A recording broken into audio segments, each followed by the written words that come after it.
Thank you, thank you. I told you, this is a very energetic crowd. And Shaun, we appreciate you being here, and we're excited to have you. Guys, I gotta tell you one thing up front. His energy is electrifying, so I hope you're ready to receive that energy while we're up here today. Oh.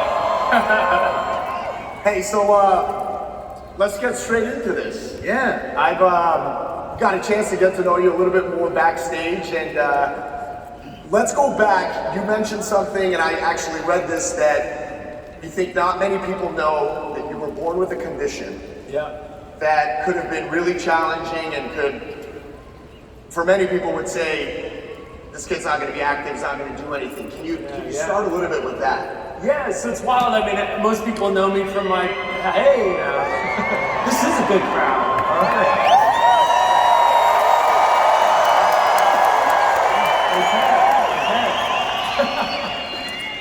So yeah, I mean, it's a somber note, but yeah, I was born with what's called tetralogy of flow. So I had 2 open heart surgeries to prevent the leaking of some of my valves. I was what you call a blue baby. I wasn't getting enough oxygen, and my parents are like, oh, this doesn't look good. So they brought me in, and they're like, look, your son's gonna have this procedure. He's gonna be very inactive. He's gonna be, maybe sluggish. And I was kind of the complete opposite. I was definitely that menace redhead kid in your community, running around chopping the rose bushes and getting in trouble. But yeah, a lot of that, I think put a bit of a fight in me from an early age. People were telling me, I couldn't do certain things, and I'm so thankful for my parents because they really let me find my own boundaries, which were a lot more than were kind of, set before me, when I was a baby. So I really got to find my way through it, and I was able to achieve a lot through that, which is pretty wild. It's interesting, you just mentioned your parents helped you kind of define that boundary. Can you talk a little bit about that? What was their role in that? Were they just supporting you? Were they pouring belief in you? What did that look like? Did they? Yeah. No, it's wild. I think about it now, and I'm like, I hope I can do what they did for me, if I have kids in the future, and just that support of, having a child in the hospital, and then I choose a sport like skateboarding and snowboarding. I'm like, I just want to fly through the air and do these things. And, at the time, the sport was pretty misunderstood. And a lot of people, we grew up in Southern California. I grew up in,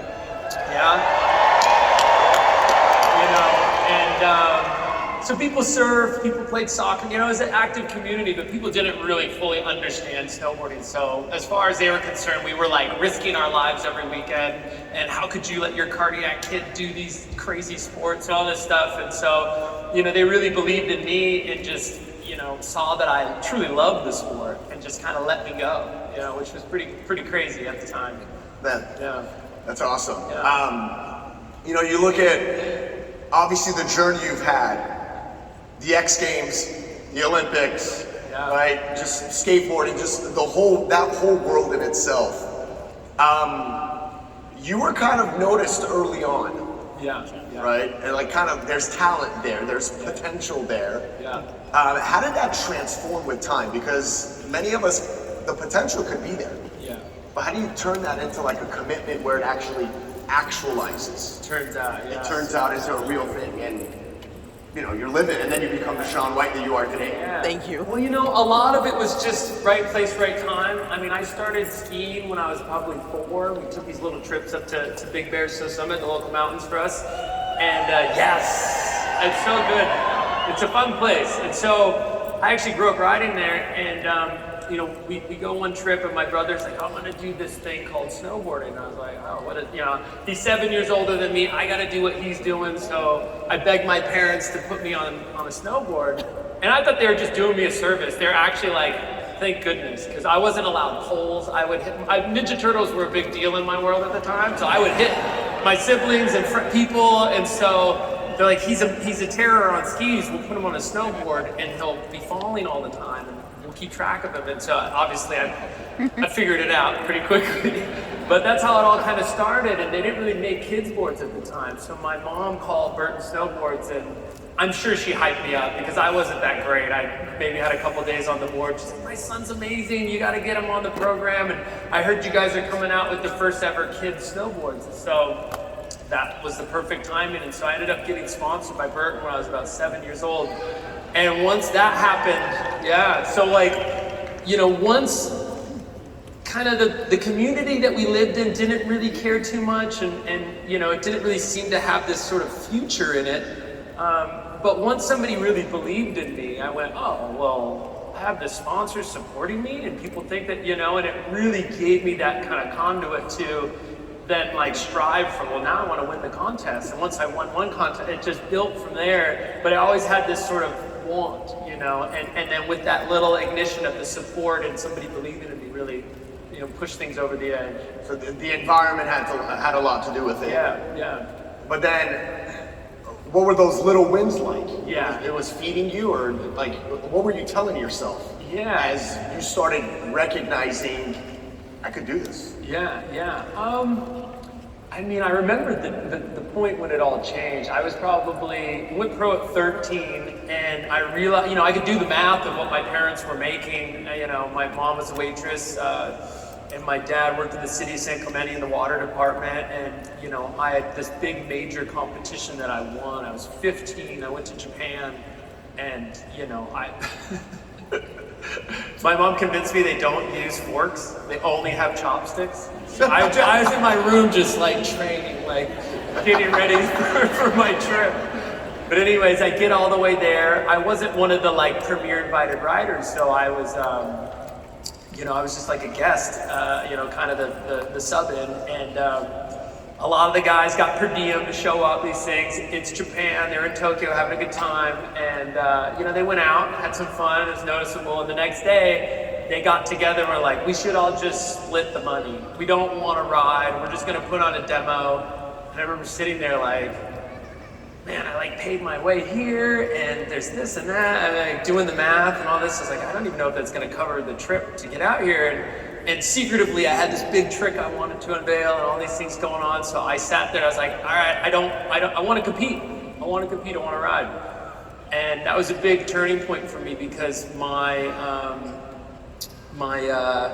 world revolved around these other riders. You know, they're my heroes. And here I am 15, like going against what they want.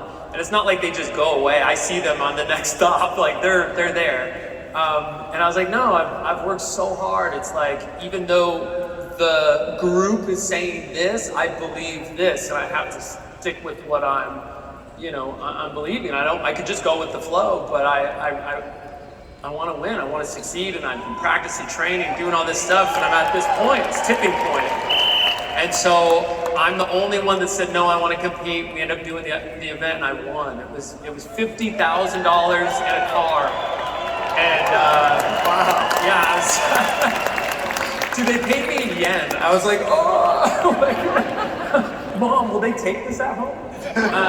So, you know, it was just a wild time, but that's when my eyes opened. I was like, wow, okay, this is more than just a hobby, and this is more than just, you know, something that's like fun for me to do. This is something I could really make a career out of. And while that's happening simultaneously at home, people still don't get it. They're like, oh, that's you skiboard at the extreme games, what? You know, people just didn't get it. They didn't understand it. So there was a beautiful point, and I'm sure we'll get to it, but where the mainstream media and you know, the Olympics and snowboarding collided, and I was at the tip of the spear when all that happened, and things just went nuts from there. But in those early stages, you get these wins, you get these things that come your way, and you know, sticking true to what I was, you know, about, and not kind of going with the herd, and finding my own path through it all really led me to a place of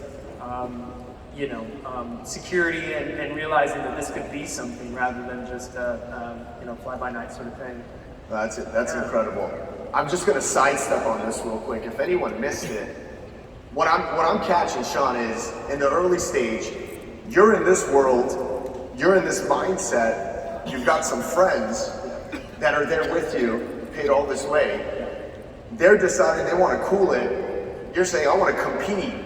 But then you've got this group back at home that goes, you're doing that snowboarding thing? Totally. Right? Yeah.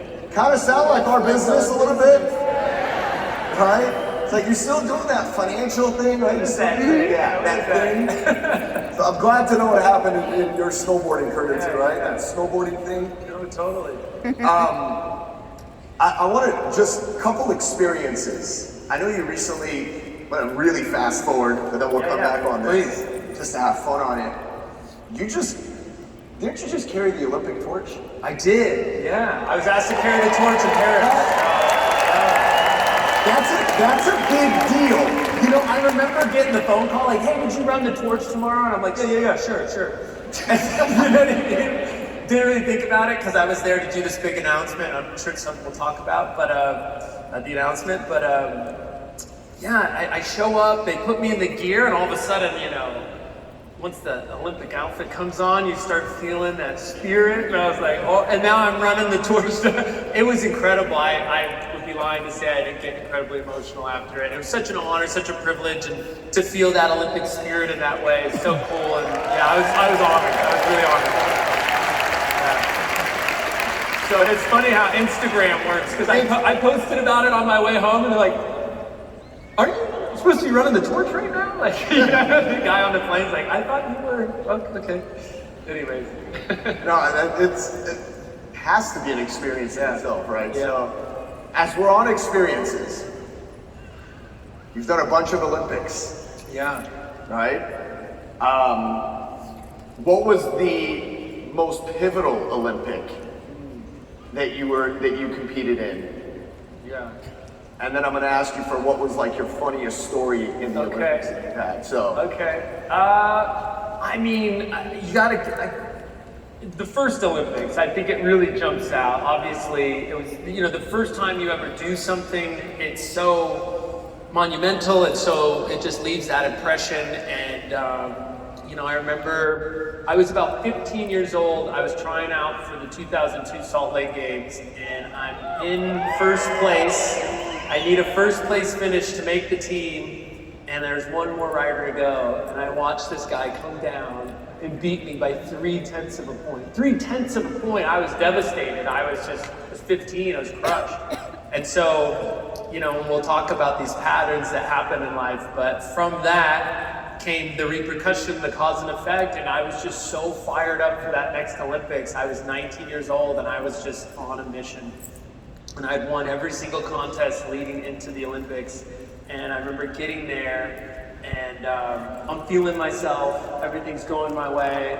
I drop in for my first qualifying run, and I fall. I'm like, oh, it's all good. You know, I'm so confident. It wasn't until I saw my brother. He's just like, well, what'd you do?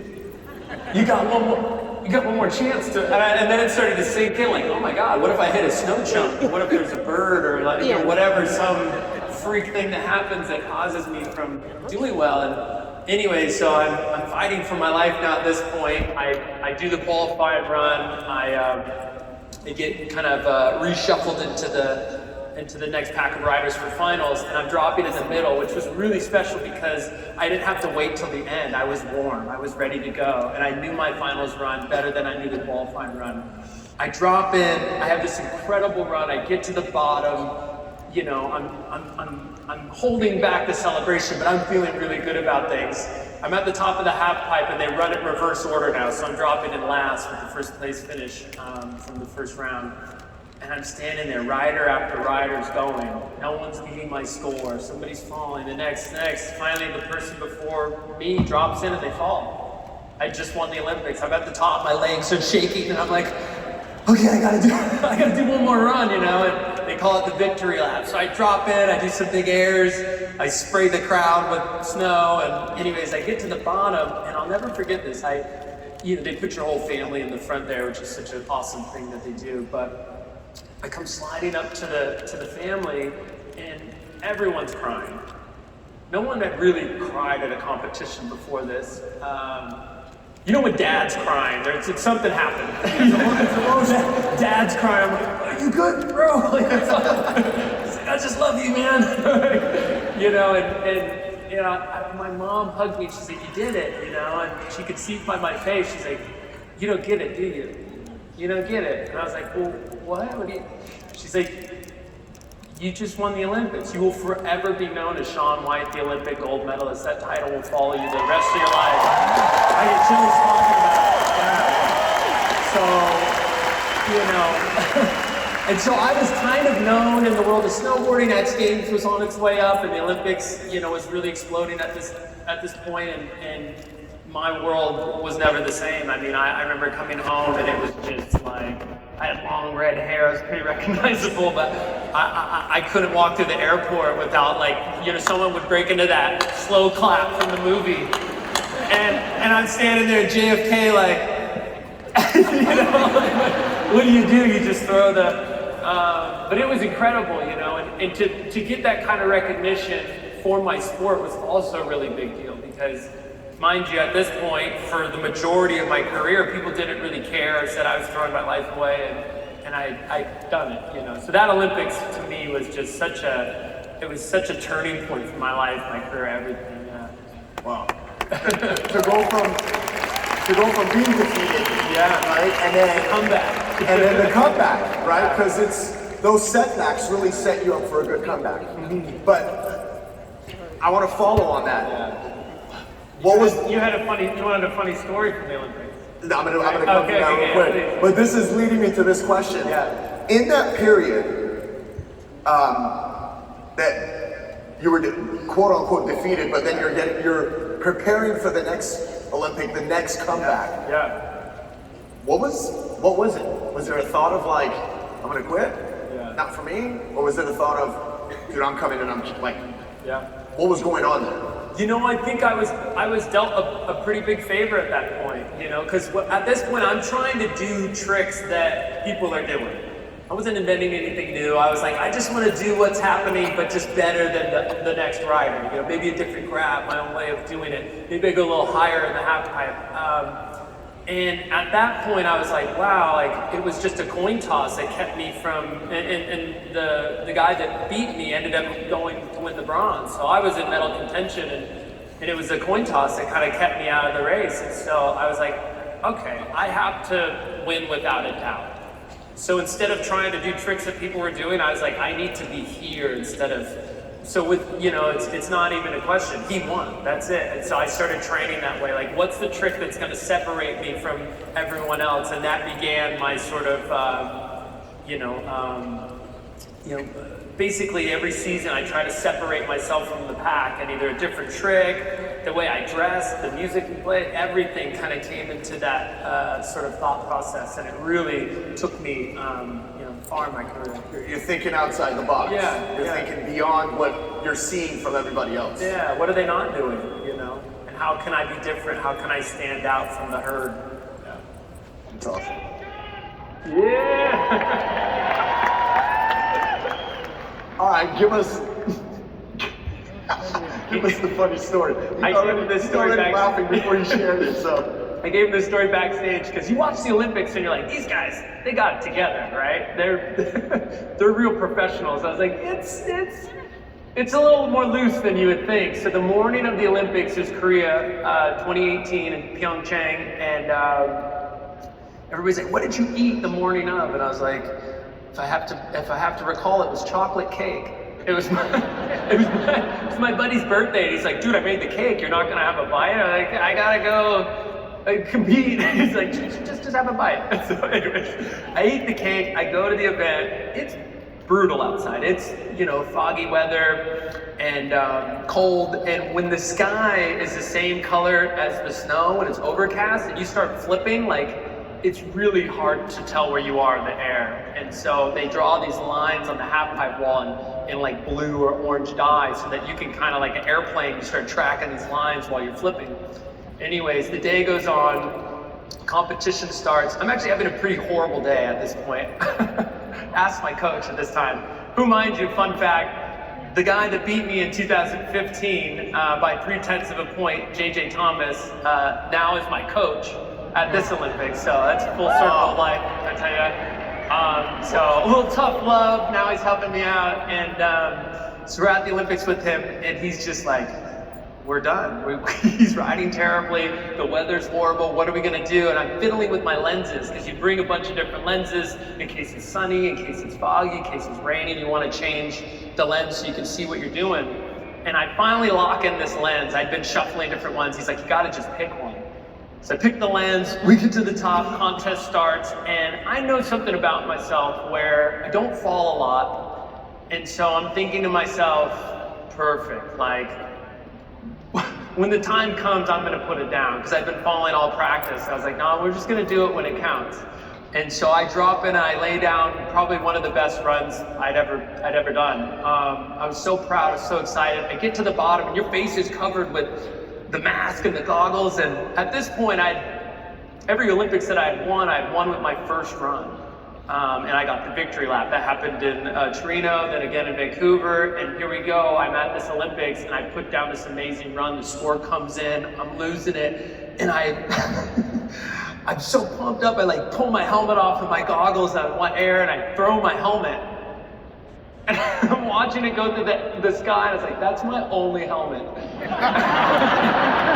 And so I look at the camera guy, and I'm like, yo, like, I need that back. And he's like, and so the thing comes back, I get the helmet, thank goodness all the foam's still in there, it's intact, but the goggles, mind you, this finally got the lens I like, is in shambles, it's got snow all over it. And so I'm like, I don't have a backup, what do? I see a guy in the crowd, and I'm like, yo, like, I need your goggles. And this is happened. He gave me this like puzzled look, like what? And I was like, I need your goggles for America. Like, you should have seen his face. He was just like, Do it for your country. yeah, like let's go. You know, I could have asked for anything. I need that sandwich for America. And like, you know, so fast forward, rider drops in, amazingly talented snowboarder named Ayumu Hirano. He beats my score by 1 point. And at this point, I'm like, all right, they're gonna make me do this run that I'd somewhat been dreading, somewhat knew that I had to do. Mind you, if you rewind it a little bit, I was training in New Zealand and I was learning this new trick and everything went wrong. I clipped the top of the half pipe, I landed at the bottom. Mind you, the wall itself is 22 feet tall, so I bounced all the way to the bottom, and unfortunately my face caught my fall. I had 62 stitches, I bit through my tongue, cut my forehead, split my whole lip open, and I had pulmonary contusion, so I had to sit in the hospital because I was grounded. I couldn't fly home with all the blood in my lungs. So I'm just like, from the best day to the worst day. And at this point, I'd made a promise to myself, like, all right, I'm gonna step back out in the snow, which is in some small way willing to let what happened to me happen again. It's a small calculation, or percentage, but it could happen. And I made a promise, I'll never do this trick again until the conditions are perfect, because I tried to force it and it wasn't right. And so qualifying for the Olympics happens. Every step of the way, these acts of God would have, like, we show up and a blizzard comes in, I can't train and learn the trick. We fly to Canada, the machine that cuts the half pipe broke, the part's back ordered. Get back on the plane, fly over to Mammoth, the blizzard comes in, the rain, all these things kept happening. And so fast forward, I'm at the Olympics, I was like, all right, well, it's now or never.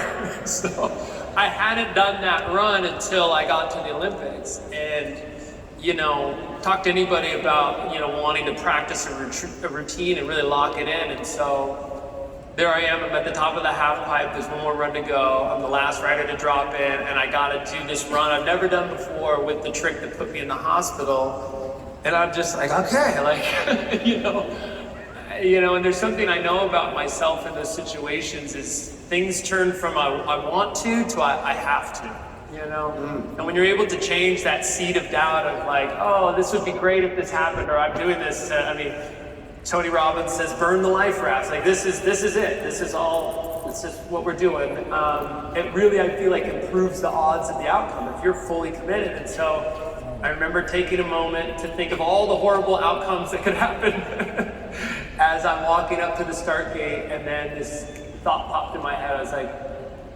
you can learn to live with second place, because that's what I was still in. and there's nothing to it. It's a medal. You medaled at the Olympics. It's amazing, but you don't have to. You can turn it around right now. What if you just stuck this run and won it? That thought just started spiraling, and then I'm sitting there at the top, like, I hope they send me, like, you know, and you know, in life there's these things like. The jersey I was wearing was orange, which is the same colors as the banners running down the halfpipe wall, and there's a flag blowing, big U.S. flag blowing. Obviously, it's there to support the countries competing, you know, but the nations competing. But the flag's down because it's showing if it's windy or not. And I'm just like, oh my goodness, the sun had kind of parted a little. I was like, I hope they send me.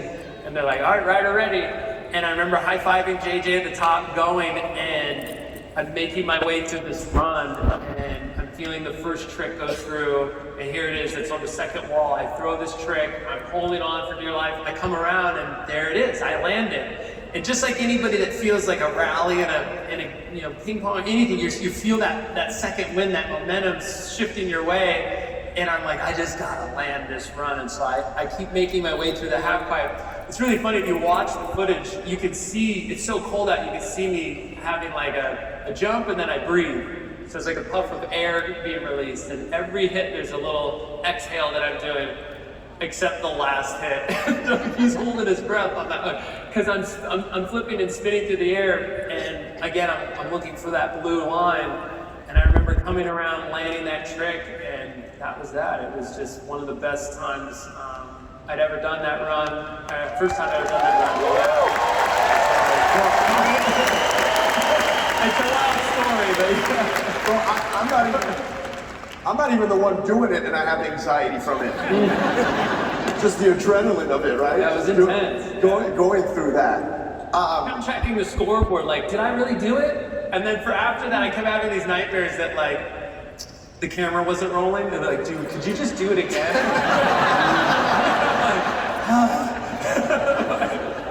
How much, Shaun, how much practice time? Yeah. Because how long's a run? An average run? A run's about 5 to 6 hits in the half pipe, they call it, so jumps. But yeah, a minute, 2 minutes. A minute, 2 minutes. Yeah. Okay. 5 to 6 jumps, 5 to 6 hits. How much training is going in just for that 1 to 2 minutes? Yeah. I mean, quite a bit. I mean, that's what's so wild about sports is you think about how much time and effort went into getting me to this place in this specific moment for maybe a couple hours for that competition. And that's going to set the tone for the next, you know, 4 years of my life, whether I'm going back to the next Olympics, win or lose, it all just kind of lands on this moment in time.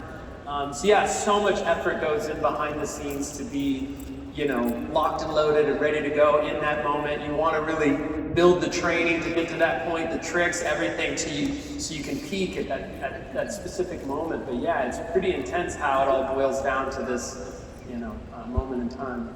Does the preparation start like when you get back from that Olympics and go, all right, the next one, 4 years, let's go? Mine's a little mixed.